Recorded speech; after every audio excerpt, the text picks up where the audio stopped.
Hey everyone, and welcome to this episode of the Leadership Exchange. My name is Tracy. You can follow me on Twitter at LadyLead or on LinkedIn at Tracy Lee. I am so excited to have Jeremy Edberg here on the call today. He is one of my best friends. He is one of the two Instagram people I send memes to. He was the first investor of my first successful startup. Thank you, Jeremy.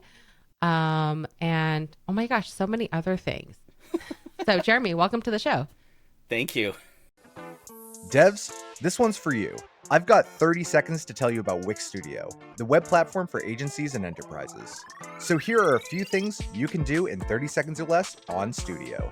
You can integrate, extend, and write custom scripts in a VS Code-based IDE. You can leverage zero setup dev, test, and production environments. You can ship faster with an AI code assistant. And you can work with Wix headless APIs on any tech stack. Time's up, but the list keeps going. Step into Wix Studio and see for yourself. Jeremy, I know you, and the internet knows you, Reddit knows you. Who are you? Tell us a little bit about what you do and what you're doing right now. Yeah, so I started my career back at SendMail, then I worked at eBay and PayPal in security and fraud. I was the first employee at Reddit and was briefly, we didn't have titles at Reddit, but basically the CTO. I was in charge of all of engineering for a little while before I left the company. It was the first time I started that team, and then I had a couple of startups on my own. Then I was at Amazon, and then at Lambda Labs, and now I am the CEO of a company called DBOS, and we make a serverless platform for deploying back-end applications that has state and transactions and stuff built in. Amazing. Yes, I'm so excited about your new journey. And I know DBOS, one of the founders, is the founder of Postgres. Is that right? Yes, he was the creator of Postgres, and the other was the founder of Databricks and creator of Spark. So cool. Such great companies and such great technologies. And it's really cool to see what you're up to next. But a little backstory. Me and Jeremy, we used to go, around the world. I would follow Jeremy when he was speaking at conferences, and we'd throw these Reddit meetups. And these people would be like chanting, Jed Berg, Jed Berg, Jed Berg, Yeah, because of your and because of your Reddit background. Anyways, Yeah. I was just recently speaking to a Redditor. He's like, we know each other from Reddit, right? I was like, whoa, really? That's cool. But let's just talk about your experience in rebuilding the Reddit team. So when the Reddit founders left, you had to rehire the entire new team. So what was your approach in kind of rebuilding an entire engineering team, and what qualities were you looking for? Yeah, the founders had left, and then shortly after, a couple of the other, very early people left. So we had to hire up a team, and we'd been given some budget, and we flipped the interviewing process on its head. Because Reddit was so popular, instead of saying we had a job open and, come and apply with your resume, and we'll take a look and maybe offer you an interview, we did the reverse. We started with the interview. We said, here is a coding complete the challenge. We'll tell you where to send us, your portfolio and your resume and your cover letter. So we reversed it. And first of all, we got a ton of people who are like, I don't want your stupid job, but I solved your puzzle. And here's the answer. And so I reply back to every person and be like, great job. No problem, but I'm glad you solved it. I actually got banned from Google because I sent too many outbound emails in a single day to too many different people.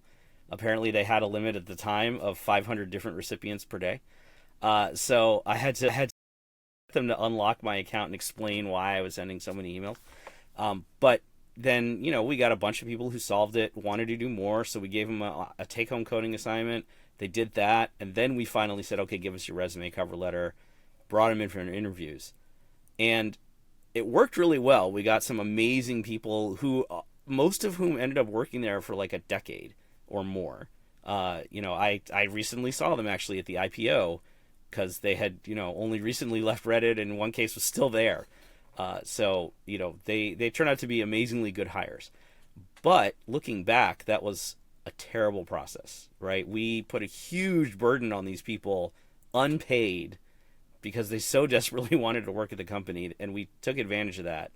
And I feel bad about it now. I mean, the people who made it through and succeeded obviously are not unhappy about it. But yeah, looking back, it probably wasn't the best thing, and I wouldn't do it again even if given the chance. Because it was just such a burden for those people, right? Like, I feel bad now having taken advantage of them. Makes sense.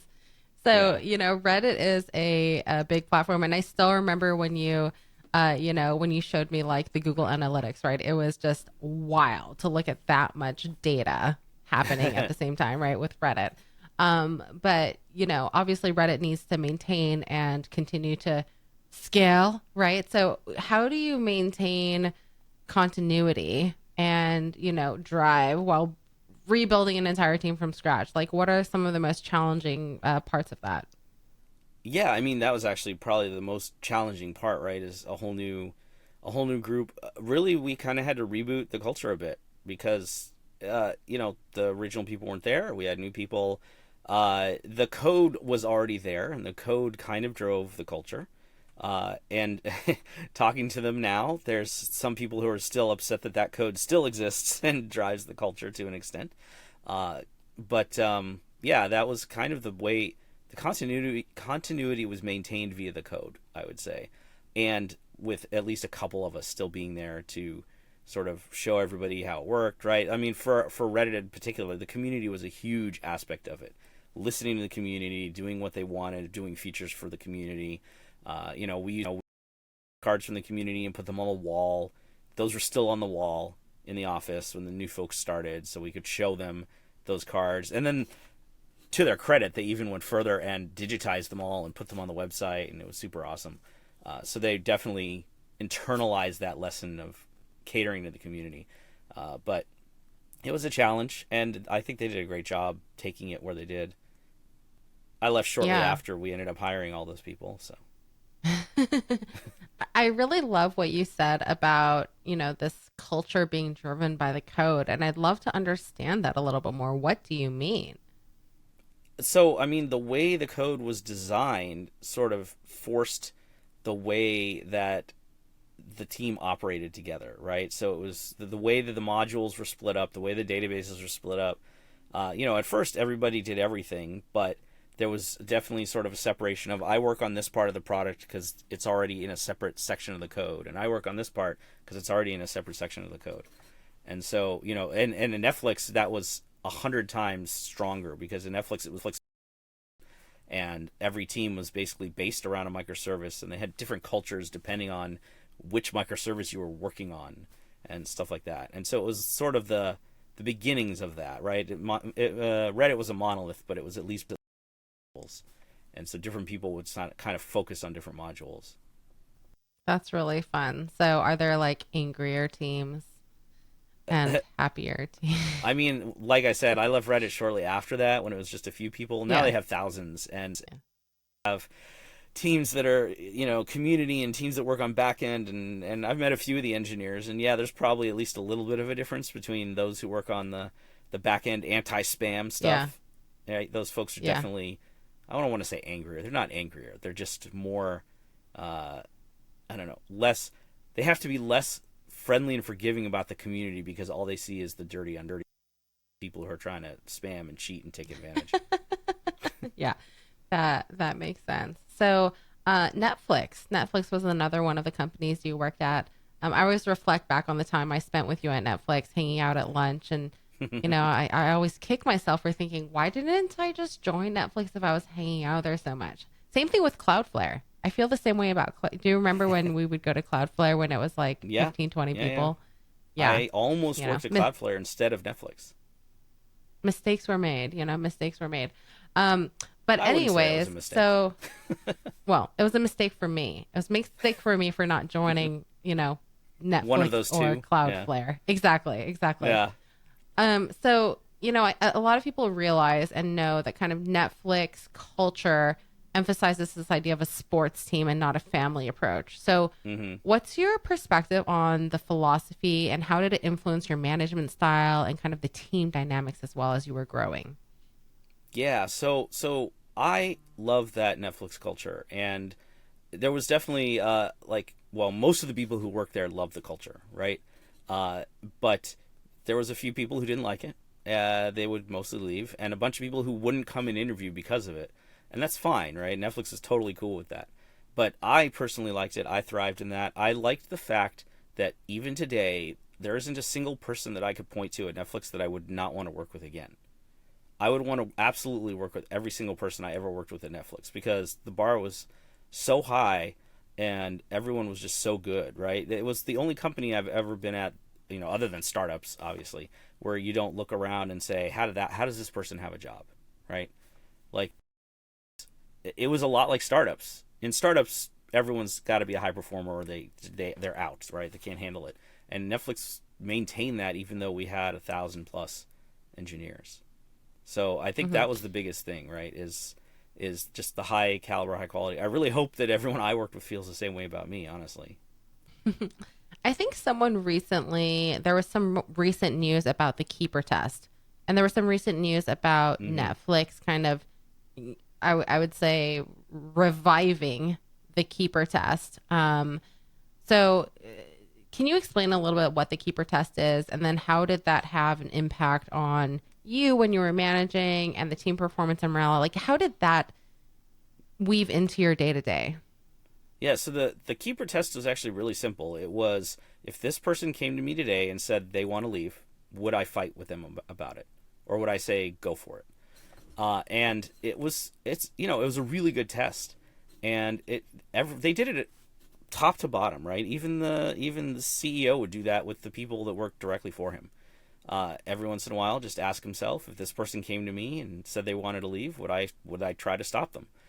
And it was a good way to think about, do I have a strong opinion of this person and should they stay?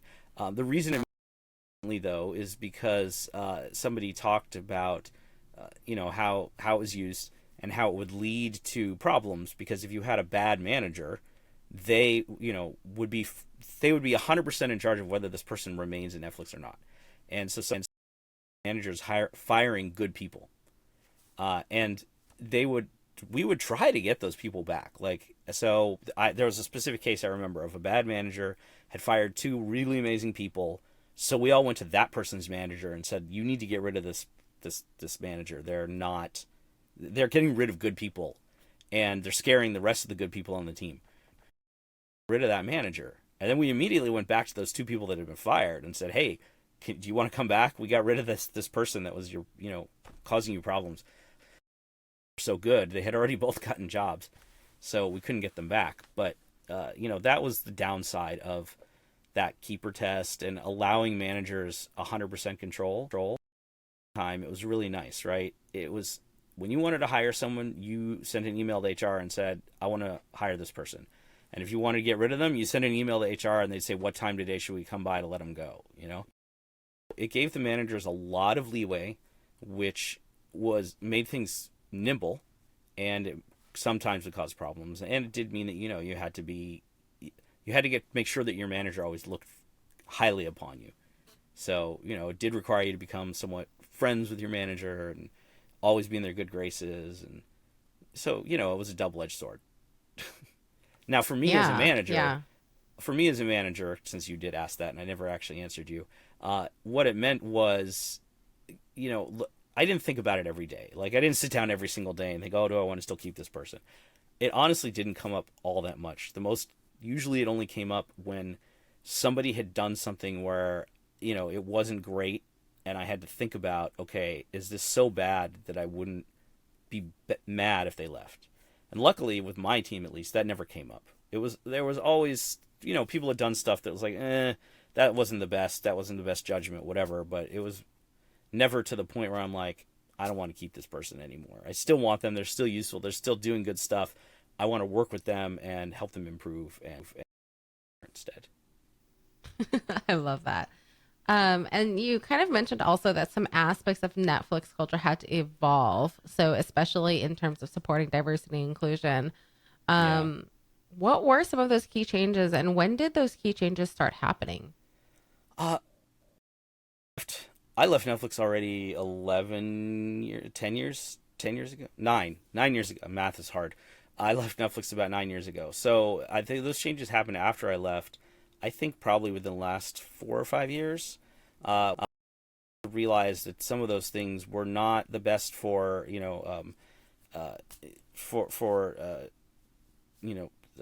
what's the word for it? Marginalized groups. So it was hard for people, people had biases, right? Managers had inherent biases. And if you didn't meet their checkboxes, they could be inherently biased against you. And that would just make it harder for you to remain because the managers had so much control.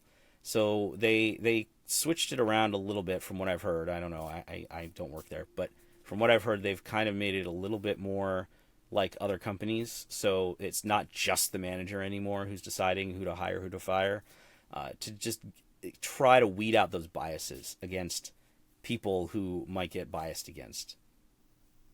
So I think people who haven't been to Netflix view Netflix as this kind of cutthroat culture, right? You're talking about a sports team, not a family, and the highest performing engineers. And it just sounds so, I don't know, just like a well-oiled machine, right?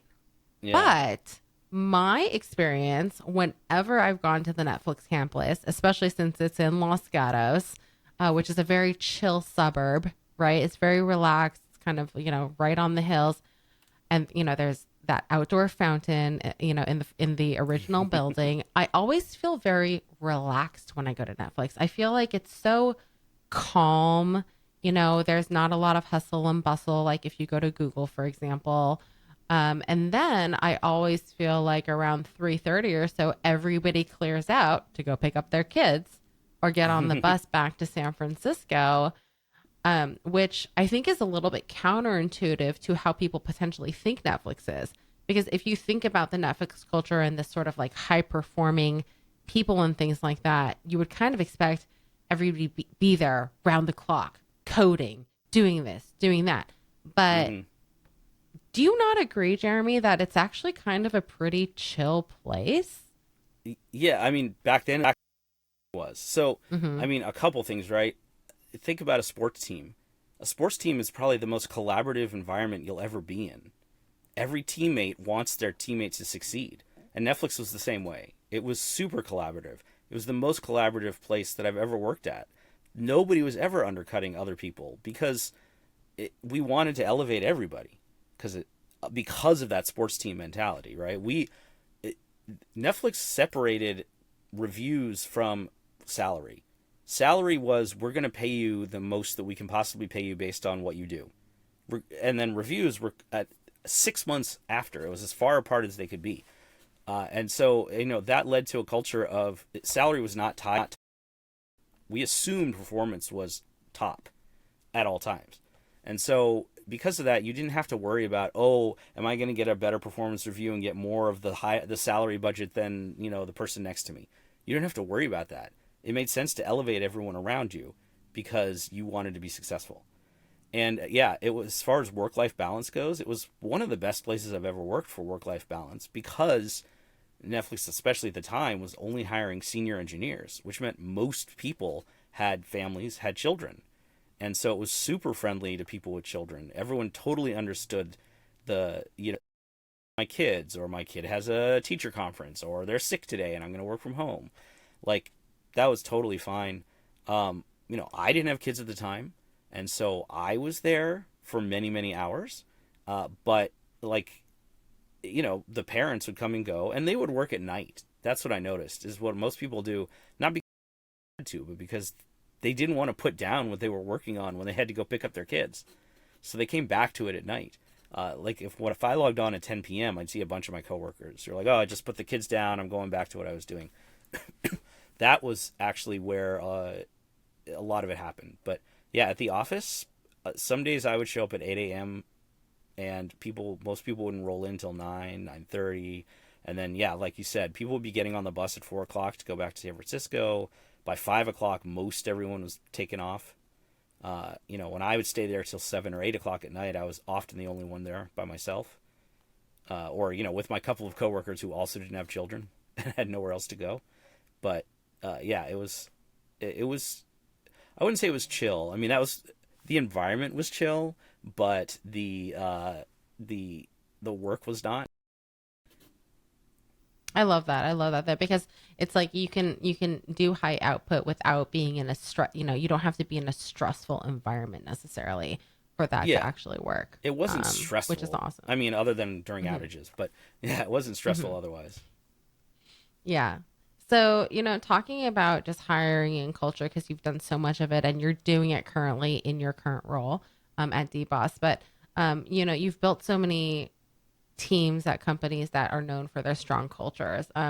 What are some of the most important elements of good engineering culture in your opinion?